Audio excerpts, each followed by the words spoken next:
Good afternoon. Yan. Sleep ka na. Dito kami ngayon sa ano. Tutsi sleep na siya. Galing kami sa kainan.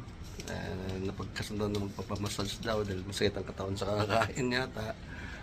Try namin magpamassage dito sa ano, Cebu Massage.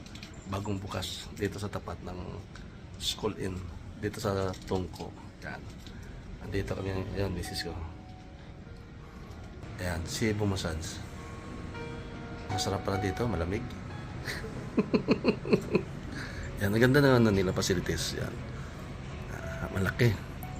Dito pa lang sa information nila. Ang ganda yung ano nila. Bungad. Uy, may ano pa. May free. May prehiko chapaw. Habang nag-aantay. Kapag nandun namin yung dalawa kasi nauna yung mag-asawa sa loob. Hindi kasi pwede sabay-sabay kasi may mga alaga kami. Kaya hindi naman pwede sa loob. Kaya mag-antay muna kami dito sa waiting area nila. At sa maganda may waiting area kasi. Yan. Ayun, may bibili. Wala sila may bata. Yan. Yan. Sarap dito, malamig. Makikiride lang. Magpapa-relax muna ng katawan. Makikiride sa Yan. may card. Tingnan natin. Sakit na ano eh. Masakit sa tuhod. Anong klaseng massage dito? Swedish? Swedish Thai and Shiatsu. Combination na po yun. Kombinasyon.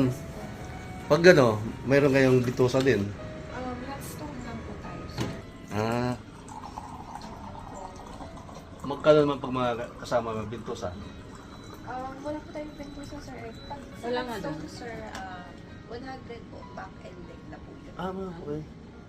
Additional 100 lang. Mayroon kayo din kayo dito ng tawag doon? Sauna? Full lotus. Wala. Full body massage. Kasi kayo ba may sauna, no? Kung galing ang water niyo. In-order ko na din lang. Hindi, ibig. Pamassage tayo. Nakalagay na.